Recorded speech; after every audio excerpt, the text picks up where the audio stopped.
मन धागा धागा जोडते नवा मालिकेच्या आजच्या भागामध्ये ॲडव्होकेट नेत्रा आनंदीला प्रश्न विचारत असते.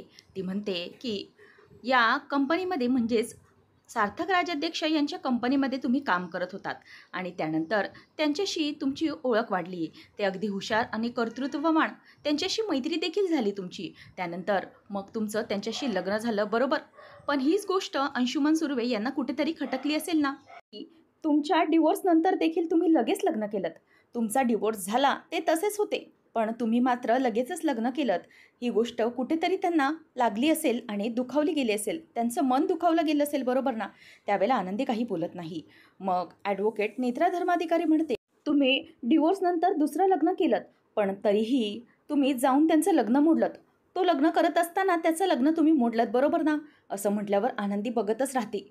तेव्हा आनंदीला ती म्हणते की त्याने कुठेतरी या गोष्टीचा राग डोक्यावर ठेवला असेल आणि हे सगळे प्रकार केले असतील, आणि तुम्ही जर त्यांचं लग्न मोडाल तर कोण शांत बसेल? त्याच वेळेला आनंदी म्हणते की मॅडम, असं काही नाही आहे. दुसऱ्या कुठल्याही मुलीचं आयुष्य बर्बाद होऊ नये, माझ्यासारखा त्रास तिला होऊ नये, म्हणूनच मी ते लग्न मोडलं. तेव्हा लगेच नेत्रा म्हणते की ठीक आहे, तुमच्यासारखा त्रास होऊ नये म्हणून तुम्ही तसं केलं, पण याचीच गोष्ट झाली असेल की सार्थक आणि अंशुमनच्या भांडणाला सुरुवात झाली असेल. याच गोष्टीमुळे सार्थक आणि अंशुमनमध्ये वाद निर्माण झाले असतील, बरोबर ना? तेव्हा आनंदी म्हणते की तो मला या दुसऱ्या लग्नानंतर पण त्रास द्यायचा. तेव्हा नेत्रा म्हणते की point to be noted my Lord. काय आहे की यांचं जे दुसरं लग्न आहे ना, जे यांचं पहिलं लग्न आहे, आणि या लग्नानंतर ते घरच्याच्या विरोधात जाऊन हे लग्न करत होते, बरोबर ना? तेव्हा आनंदी हो असं म्हणते. पण आनंदी म्हणते की मॅडम, या लग्नानंतर देखील तो मला त्रास देतच होता कायम. त्यांना सार्थक सरांनी समज दिली तरीही त्याला कळत नव्हतं, आणि प्रत्येक वेळेला त्याने स्वतःचंच म्हणणं खरं केलं, मला त्रास देण्याचं सोडलं नाही. नेत्रा म्हणते की हो, मी हेच तर म्हणते ना, की याच गोष्टीनंतर जेव्हा तुम्ही त्याचं लग्न मोडलं, सार्थक आणि अंशुमनमध्ये वाद निर्माण झाले असतील, आणि या वाद्यामध्ये धमकी दिल्यानंतर सार्थक यांनी जाऊन एक पाऊल उचललं असेल आणि सार्थक यांनी अंशुमनचा खून केला, बरोबर ना?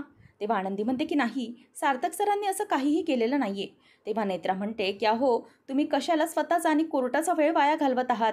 एकदाचं कबूल करून टाका ना की सार्थक यांनीच खून केला आहे. तेव्हा आनंदी म्हणते की नाही, सार्थक सरांनी खून वगैरे अजिबात केलेला नाही आहे. तेव्हा मग नेत्रा म्हणते की ठीक आहे, हे सगळं मी सिद्ध करेन की सार्थकने खून केला आहे असं. आनंदीला ती म्हणते की थँक्यू, तुम्ही जाऊन बसू शकता, असं म्हणून आनंदी तिथून निघून जात असते. त्याच वेळेला आता ॲडव्होकेट नेत्रा म्हणते की ॲडव्होकेट जोशी, यावर तुम्हाला काही प्रश्न विचारायचे आहेत का? त्याचवर आता ॲडव्होकेट जोशी उभे राहतात आणि म्हणतात की नाही माय लॉर्ड, मला काहीही प्रश्न विचारायचे नाहीत. नंतर आनंदी उतरून खाली निघून जाते. ॲडव्होकेट नेत्रा धर्माधिकारी म्हणते की माय लॉर्ड, मी आता यानंतर आनंदी राजाध्यक्षाच्या साक्षीनंतर पुढचा साक्षीदार म्हणजेच आदर्श राजाध्यक्ष यांना विटनेस बॉक्समध्ये येण्याची विनंती करते. त्याच वेळेला आता आदर्श हा येणार असतो. मालती आणि अण्णा दोघेही सार्थकच्या ऑफिसमध्ये आलेले असतात. त्याच वेळेला बेनारे म्हणतात की अरे अण्णा, आई, तुम्ही इथे काही काम होतं का? तेव्हा ती म्हणते की जरा ना, मला रेश्मा मॅडमशी बोलायचं होतं, आलात क्या त्या? तेव्हा बेनारे म्हणतात की नाही, ते अजून आलेल्या नाही आहेत, पण ते येतील इतक्यातच. तेव्हा अण्णा म्हणतात की थोडा गैरसमज होता, तो दूर करायचा होता. तितक्यातच रेश्मा येते. रेश्मा आल्याबरोबर अण्णा हात जोडून नमस्कार म्हणतात. तेव्हा आता रेश्मा चिडलेली असते. ती म्हणते की बेनारे, यांना कोणी बोलवलं? यांची अपॉइंटमेंट होती का? त्याच वेळेला ते म्हणतात की नाही, पण त्यांना काहीतरी बोलायचं आहे. ती म्हणते की मी काही रिकामटेकडी नाही आहे इथे कोणालाही भेटायला, माझं काम असतं, बसायला सांगा त्यांना, असं म्हणून ती त्यांना बसायला सांगते. आणि मालती आणि अण्णा तिथे बसतात. बेनारे विचारतात की तुम्हाला काही चहा कॉफी? तेव्हा अण्णा म्हणतात की नको. मग बेनारे म्हणतात की थांबा, ते येतीलच, मी पिऊनकडून तुम्हाला पाणी पाठवतो. मालती म्हणते की त्या बोलवतील ना आम्हाला? तर बेनारे म्हणतात की हो बोलवतील, थांबा थोडा वेळ. नंतर आता इथे आदर्शला विटनेस बॉक्समध्ये बोलावलं जातं. आदर्शला नेत्रा धर्माधिकारी प्रश्न विचारते की तुम्ही आदर्श राजाध्यक्ष बरोबर, मला सांगा की तुमचा पेशा काय आहे, तुम्ही पेशाने काय आहात? तेव्हा तो म्हणतो की मी डॉक्टर आहे.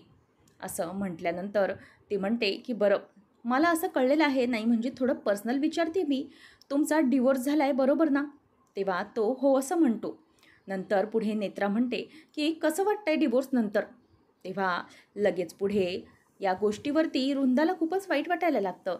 तेव्हा आदर्श विचारतो की हा कशा प्रकारचा प्रश्न आहे, डिवोर्सनंतर कसं वाटतंय म्हणजे? त्याच वेळेला ॲडव्होकेट जोशी ऑब्जेक्शन घेऊन म्हणतात की नेत्रा धर्माधिकारी मॅडम, तुम्ही या केसशी असेच संबंध विचारताय ज्या या केसशी काहीही संबंध नाही आहे. पण तरीही तुम्ही असे पर्सनल प्रश्न का विचारताय? तेव्हा आता नेत्रा म्हणते की 1 मिनिट माय लॉर्ड, मी हे जे प्रश्न विचारते ना ते केसशी संबंधितच प्रश्न विचारते आहे.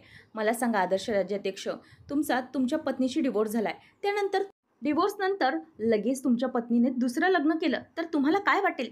तेव्हा आदर्श जरा तोंड वाकडं करून म्हणतो की मॅडम हे काय प्रश्न विचारताय तुम्ही?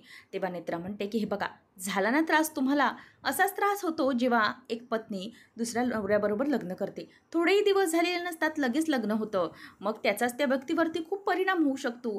राग, द्वेष, मत्सर या भावना त्या व्यक्तीबद्दल निर्माण होऊ लागतात आणि त्यातूनच ही अशी पावलं उचलली जातात. तेव्हा मग आता आदर्श म्हणतो की पण सार्थकने काहीही केलेलं नाही आहे. त्याच वेळेला आता नेत्रा म्हणते की तुम्ही त्याला खोलीत डांबून ठेवलं बरोबर? नाही म्हणजे ज्या दिवशी लग्न होतं त्याच्या आदल्याच दिवशी तुम्ही त्याला खोलीत डांबलं होतं. तेव्हा आदर्श म्हणतो की हो, खोलीत डांबलं होतं. मग ती म्हणते की हीच गोष्ट तुम्ही पोलिसांपासून का लपवून ठेवलीत मग? तेव्हा आता आदर्शच्या चेहऱ्यावर चांगलेच 12 वाजतात. ती म्हणते की बोला ना, काय झालं? तेव्हा आदर्श म्हणतो की ॲक्च्युली तो लग्नात त्रास देईल म्हणूनच आम्ही त्याला बांधून ठेवलं होतं. त्याला आम्ही खायला प्यायला देखील देत होतो. तेव्हा ती म्हणते की अच्छा, म्हणजेच बकऱ्याला कसं बांधून ठेवतात, त्याला चांगलं खायला प्यायला देऊन टुमटुमीत करतात, बकऱ्याला मारून टाकतात, बरोबर ना? असंच काहीसं तुम्ही केलं आहे ना? तेव्हा तो म्हणतो की नाही मॅडम, अशातला काही भाग नाही आहे. सार्थकने त्याचा खून केलेला नाही आहे. त्याला फक्त लग्नात विघ्न आणू नये म्हणूनच त्याला बांधलं होतं. तेव्हा ती म्हणते की बघितलं, यांच्या बोलण्यातूनच आलं की बांधून ठेवलं होतं कारण विघ्न आले म्हणून. जर एखादी व्यक्ती त्या व्यक्तीला बांधून ठेवू शकते तर नंतर त्या व्यक्तीचा खून का नाही करू शकत? तेव्हा तो म्हणतो की नाही, असं काही केलेलं नाही आहे. त्याच वेळेला आता आदर्शला पुढे काय बोलावं काहीच कळत नाही. नेत्रा म्हणते की असं होऊच शकतं ना, रागाच्या भरात खून होऊच शकतो ना. मात्र आदर्श काहीच बोलत नाही. नेत्रा बोलून दाखवते की बघा माय लॉर्ड, यांच्या शांततेमध्ये सगळ्या प्रश्नांची उत्तरं लपलेली आहेत. यांनी काहीच उत्तर दिलेलं नाही. त्याच वेळेला आता आदर्शला काय बोलावं हे काही सुचत नाही. तो तिथून उतरतो आणि खाली निघून जातो आणि नेत्रा तसं त्याला जायला सांगते. नंतर पुढे नेत्रा म्हणते की माय लॉर्ड, माझ्याकडे आता असा एक साक्षीदार आहे जो या सगळ्या गोष्टीमध्ये सिद्ध करून दाखवेल की अंशुमनचा गुन्हेगार हा सार्थक राज्याध्यक्षच आहे. नंतर इथे अण्णा मालती बसलेले असतात. तेव्हा मालती म्हणते की काय हो, किती वेळ झाला? तेव्हा अण्णा म्हणतात की तासभर झाला आहे, अजूनही त्या भेटायला आलेल्या नाही आहेत. तेव्हा ती म्हणते की खूप उशीर झाला आहे, आपण कधीचे बसलो आहेत. मला तरी वाटतंय की आज काही मॅडम येणार नाहीत आपल्या भेटायला, त्या आपल्याला बोलणार नाहीत असंच वाटतंय मला. तेव्हा मग अण्णा म्हणतात की थांब, थोडा वेळ थांबूया, बघूया काय करतात त्या कामात असतील. तितक्यात तिथे शकू येते. ती म्हणते की अण्णा, आई तुम्ही इथे, काय झालंय? तेव्हा ते म्हणतात की आम्ही ॲक्च्युली रेश्मा मॅडमला भेटायला आलेलो आहोत. तेव्हा शकू म्हणते की रेश्मा मॅडमला, थांबा, त्यांना कामात असतील, भेटतील इतक्यातच. तेव्हा मग अण्णा म्हणतात की तसं नाही, आम्ही कधीच आलो आहे. तेव्हा मालती म्हणते की हो अगं शकू, 1 तास झाला जवळजवळ आम्ही बसलोय. आणि तेव्हा शकू म्हणते की 1 तास, थांबा मी त्यांना जाऊन सांगते. तेव्हा मालती म्हणते की त्यांना माहीत आहे आम्ही आलोय भेटायला ते. त्याच वेळेला आता शकू म्हणते की थांबा, मी बोलते मॅडमशी जाऊन, असं म्हणून ती आता आतमध्ये निघून जाते. त्याच वेळेला रेश्मा एकदम रागामध्ये काम करत असताना तिथे शकू येऊन म्हणते की रेश्मा मॅडम, मला जरा बोलायचं होतं. तेव्हा रेश्मा रागानेच म्हणते की काय झालं? शकू म्हणते की ॲक्च्युली ना ते आनंदीचे आई बाबा आले आहेत बाहेर. तेव्हा रेश्मा म्हणते की मग मग मी काय करू? ती वैतागते आणि उठून उभी राहते आणि म्हणते की त्यांची आरती ओवाळू का मग मी? शकू म्हणते की तसं नाही मॅडम, त्यांना तुमच्याशी भेटायचं आहे ना, म्हणूनच मी तुम्हाला सांगायला आले निरोप. तेव्हा ती म्हणते की हे बघ, तू या सगळ्यामध्ये पडायचं नाहीस. ते भेटायला आलेत ते मला माहीत आहे आणि तू या सगळ्यामध्ये जर पडलीस ना तर बघ मी काय करते ते. तुझ्या नोकरीवरही प्रश्न येऊ शकतो, म्हणूनच जा इथून. असं म्हटल्यावर तिथून शकू निघून जाते. मनातच ती रेश्माला खूप शिव्या घालते आणि म्हणते की काय झालं हिला काय माहिती. शकू आता बाहेर येऊन म्हणते की ती माझ्यावर खूप चिडली, काय माहिती काय झालं आहे. तेव्हा बेणारे म्हणतात की काय, मला तर वाटलं होतं मगाशी की कामाचा स्ट्रेस आहे म्हणून त्या तुमच्यावर चिडल्या असतील, पण अजूनही त्यांनी तुम्हाला भेटायला बोलवलं नाही, हे काही मला बरोबर वाटत नाहीत. अरे सार्थक सरांचे आईवडील आहेत, ते सासू सासरे आहेत, यांना काही वाटतं की नाही असं वागायला? भेटायला बोलवत नाही म्हणजे काय? तेव्हा आता शकू म्हणते की नको बेनारे सर, तुम्ही जाऊ नका, नाहीतर तुमचाही ते अपमान करतील. तेव्हा मग आता अण्णा म्हणतात की हो बेनारे सर थांबा, आम्ही अजून थोडा वेळ हवं तर थांबतो, पण प्लीज तुम्ही जाऊ नका, उगीचच तुम्हालाही काहीतरी त्या बोलतील. आणि शकू आता रागाने रेश्माच्या केबिनकडे बघत असते. त्यानंतर सुधा आणि अरविंद दोघंही देवाला प्रार्थना करत असतात की माझ्या सार्थकला लवकर सुटू देत, या गुन्ह्यामधून त्याची निर्दोष मुक्तता होऊ देत. देवा प्लीज माझ्या सार्थकच्या पाठीशी खंबीरपणे उभं राहा, असं सुधा आता देवाला हात जोडून म्हणत असते. सुधा आणि अरविंद या दोघांच्याही डोळ्यामध्ये पाणी आलेलं असतं. दोघांनाही आनंदी आणि सार्थकची खूपच काळजी वाटत असते. त्यानंतर पुढे कोर्टाच्या पुढच्या साक्षीदाराची वेळ येते. नेत्रा धर्माधिकारी म्हणते की सर, आनंदी यांच्यावरती हल्ला झाला होता. त्याच वेळेला त्यांच्या पोटात सुरा खुपसला गेला होता आणि त्या हल्ल्यामध्ये जो सिटी हॉस्पिटलमधला वॉर्ड बॉय आहे तो माझा नेक्स्ट साक्षीदार असणार आहे. म्हणून दिनेश भोळेला या विटनेस बॉक्समध्ये येण्याची मी परवानगी देते. त्याच वेळेला तिथे विटनेस बॉक्समध्ये तो येतो आणि म्हणतो की नमस्कार मॅडम, माझं नाव दिनेश भोळे आहे. तेव्हा ती म्हणते की तुम्ही नेमकं कुठे काम करताय? तेव्हा तो सांगतो की मी सिटी हॉस्पिटलमध्ये वॉर्ड बॉयचं काम करतो. त्याच वेळेला नेत्रा विचारते की बरं मला एक गोष्ट सांगा, जेव्हा तुमच्या हॉस्पिटलमध्ये या आनंदी राजाध्यक्ष ॲडमिट होता तेव्हा नेमकं काय प्रकार घडला होता आणि तुम्ही त्यावेळेला ड्युटीवर होतात का? त्याच वेळेला तो म्हणतो की हो, मी होतो ड्युटीवर. ॲक्च्युली त्यांच्या पोटात सुरा लागला होता आणि त्यांना ॲडमिट केलं गेलं होतं. त्याच वेळेला तो अंशुमन सुर्वे म्हणजे यांचा पहिला पती तो वेषांतर करून वॉर्डबॉयच्या वेशामध्ये त्यांच्या रूममध्ये आला होता आणि आनंदीला मारण्याचा प्रयत्न केला. त्याच वेळेला मग नेत्रा विचारते की मग सार्थकची यावर काय रिॲक्शन होती? तेव्हा दिनेश भोळे म्हणतो की सार्थक सर यांनी त्यांना मारलं होतं आणि धमकी देखील दिली होती की मी तुझा जीव घेईन. तेव्हा ती म्हणते की बघितलं का, point to be noted my lot. यांनी सांगितलं होतं की अंशुमनचा जीव घेईल. त्याच रागाच्या भरामध्ये त्यांनी धमकी दिली होती, तर मग एखादी व्यक्ती त्या व्यक्तीचा खून का नाही करू शकणार? पुढे आता त्या म्हणतात की दॅट्स इट माय लॉट, आता मी केस जोशी यांच्याकडे सोपवते. त्याच वेळेला ॲडव्होकेट जोशी उठतात आणि म्हणतात की माय लॉर्ड, आत्तापर्यंत ॲडव्होकेट नेत्रा धर्माधिकारी यांनी खूप मोठा युक्तिवाद करून सार्थक राजाध्यक्ष हे कशाप्रकारे गुन्हेगार आहेत हे सिद्ध करण्याचा प्रयत्न केला. त्यांची पत्नी, भाऊ तसेच हा वॉर्ड बॉय यांच्या मदतीने त्यांनी पूर्ण प्रयत्न केला की माझा अशील म्हणजे सार्थक राजाध्यक्ष कशाप्रकारे खुनी आहे. पण त्यांनी बाकीच्या गोष्टी पाहिल्या नाही. त्यांनी एकच गोष्ट पाहून काही तो निष्कर्ष लावून टाकला. पण इथून पुढे ज्या गोष्टी मी दाखवणार आहे त्याच्यामधून सिद्ध होणार की सार्थक राजाध्यक्ष हे काही गुन्हेगार नाहीत. त्याच वेळेला दिनेश भोळेला जोशी प्रश्न विचारायला येतात. ते म्हणतात की तुम्ही वॉर्ड बॉय बरोबर त्या दिवशी नेमका काय प्रकार घडला होता मला जरा सांगा. तेव्हा तो पुन्हा सांगतो. त्यानंतर ॲडव्होकेट जोशी म्हणतात की तो वेषांतर करून रूममध्ये आला होता बरोबर? नाही म्हणजे कशासाठी आला होता?